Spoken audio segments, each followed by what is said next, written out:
local tennis coach has swapped his ball and racket to put pen to paper to serve up his first children's book after he received some very special inspiration. So this book's about Bedlam, who's my daughter Natasha's special toy. This actually is Bedlam. And he became one day just too precious to take out of the house. So we thought we'd better leave him at home. And we were actually on holiday about 4 years ago. And we were talking about Bedlam and maybe what was he up to? And maybe he was on his own adventures and he was on his own holiday.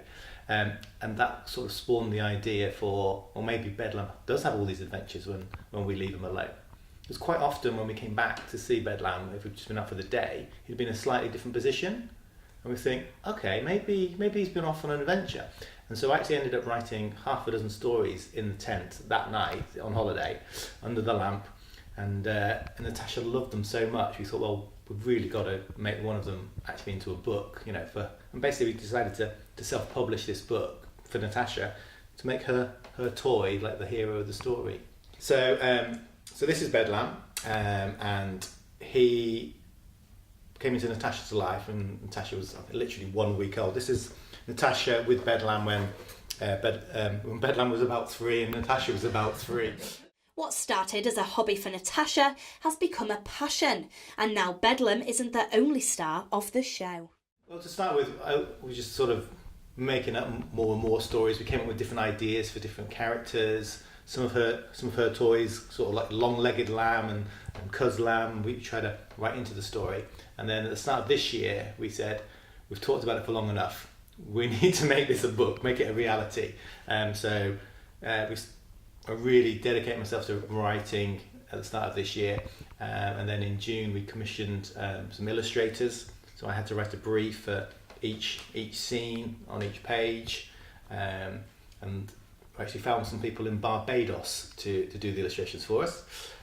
So they did those, and then between June and November it took all that time really to get the book published, and then we've just self-published it ourselves. It's for sale on Amazon. I've got a little Bedlam blog going, which is the adventuresofbedlam.com, and we've just been promoting the book with some book signings and such like in the local area.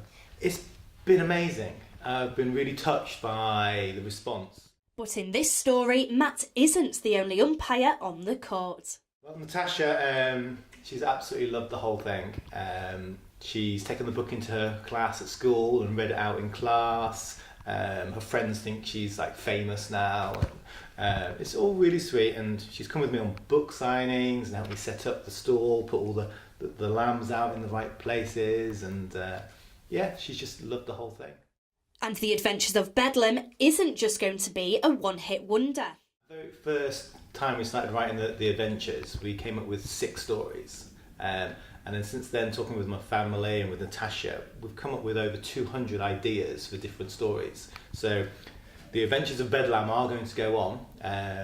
We've just got to choose which one next. So we're probably going to ask people to tell us stories about their own special toys and what adventures maybe they've been on. And we can maybe sort of include one of their toys in the adventure, or we might do a poll on Facebook to see who thinks this story or that story would be the best next adventure for Bedlam. And hopefully we'll have a new one out sort of sometime in 2018. So hopefully this book will be making a racket this Christmas. Abby Walker, That's TV.